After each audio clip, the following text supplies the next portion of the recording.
Hello, critical thinkers. Hope all is well. I wanted to do a video today to talk to you about how the mainstream media is clowning you. They're making a fool out of you. And the mainstream media is known for dividing people.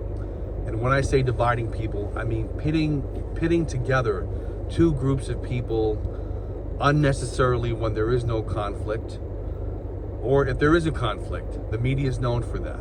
Now, the media is forcing you, in this case, when we talk about correctional officers versus incarcerated individuals, the media is trying to paint a picture that you have to pick a side.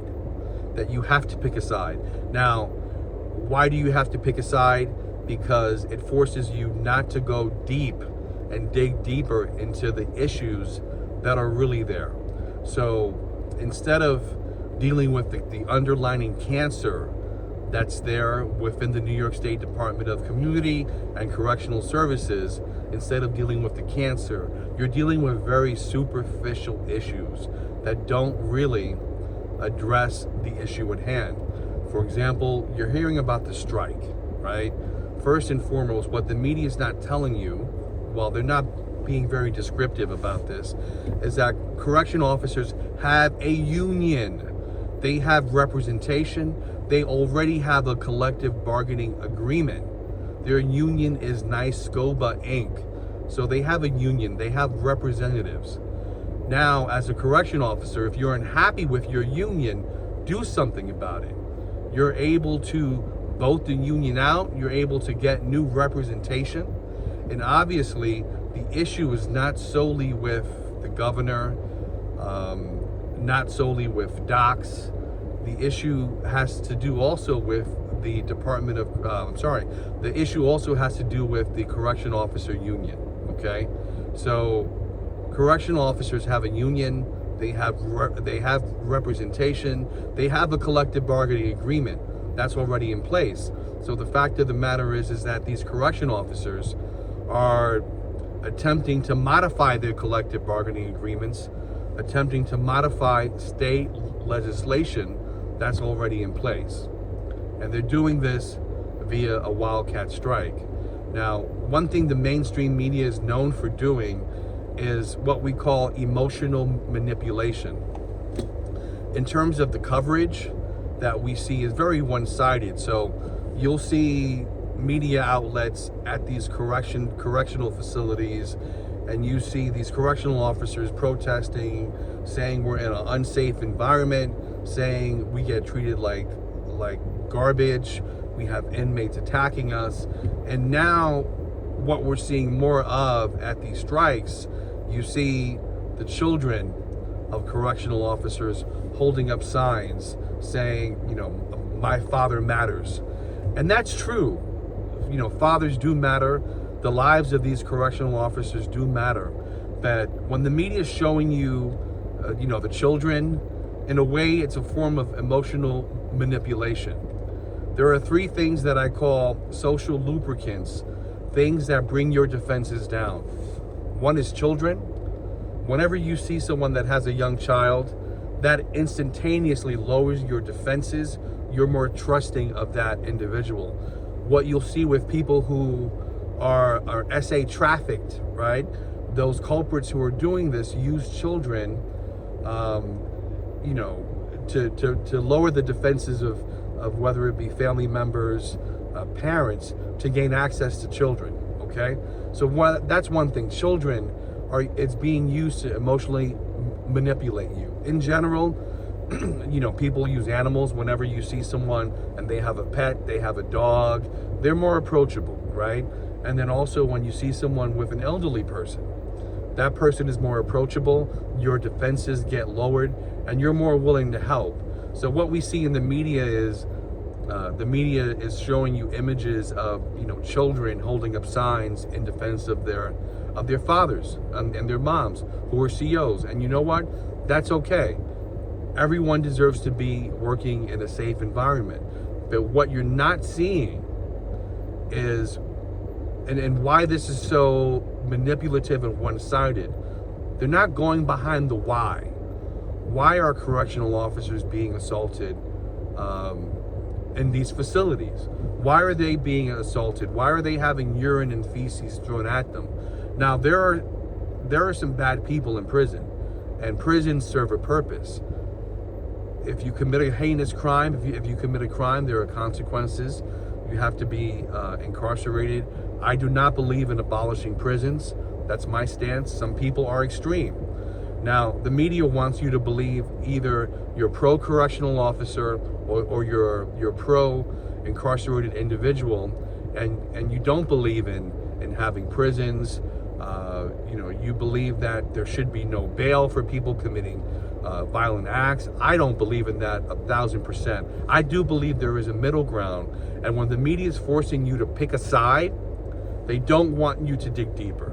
They really don't want you to go deeper into the issues that you need to know about. So whenever you watch the news and it's slanted toward one side and they're not giving you the full picture, your radar should be up.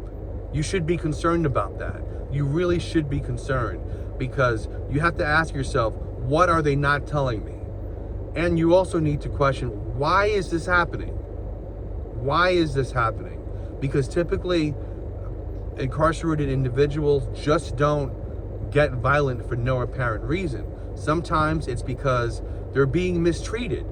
And when you're constantly poking a bear, when you're constantly oppressing people, when you're manipulating people, when you're withholding food, when you're withholding services, and you're being cruel, as we saw in the Robert Brooks murder, what do you expect to happen? What do you expect to happen? Do you think after a certain period of time, people are just going to lay on their backs and allow you to abuse them? Eventually, some people are going to fight back. That is going to happen. I'm not justifying violence, but you need to look at why violence is happening in correctional facilities. So when you have the media giving you one side of the story, and they're saying that these correctional officers, very unsafe environment, and their attacks are on the rise. One thing these media outlets are not telling you is, where are the stats on the inmates who are being abused, where you have excessive force, and where they're being murdered? I don't see docs publishing those stats. If I'm incorrect, you let me know in the comments section. Point me to where we see statistics published by docs that speak on excessive force from correctional officers and inmate deaths at the hand of correctional officers. Do you know why you won't see that typically? Because all these deaths are being applied as suicides, applied as the inmate, applied as the incarcerated individual caused a fight. So you won't see statistics on abusive correctional officers. If I'm wrong, let me know. On the other side, anyone who is, pro-incarcerated individual, that's one thing you have to look at as well. So there's two sides of the spectrum. You have the pro-correctional officer, and then you have pro-incarcerated individual. You don't have to pick a side. What you can do is say, what are the issues? What is the cancer underlining these issues? And what's causing it? If you don't want to look at these issues and you don't want to see what's causing it, there's no way we're going to have solutions in this. There's no way. It's going to be a constant, I hate correctional officers, I hate inmates, I hate incarcerated individuals, and there's no understanding, and there's no meeting in the middle to understand what the true issues are. So understand, when you're watching these news articles and you're hearing these emotional arguments, when you're hearing these emotional arguments, ask yourself, what am I not hearing from this article? What am I not seeing from this news video? What questions have to be asked that's not being asked? You understand?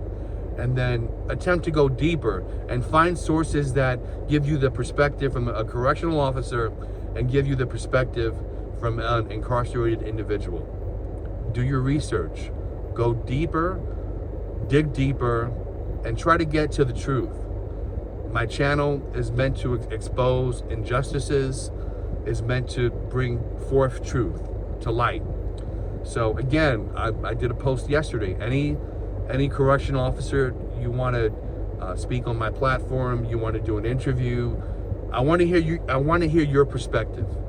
Let's have a conversation. But what we're not going to have is everything being one-sided, slanted toward one way. We have to dig deeper. If you found this video useful, like the video, share the video, and if you believe I've earned it, please subscribe to the channel. My goal is to dig deeper, is to give you the truth that the mainstream media is not telling you. Take care, God bless, and see you next time.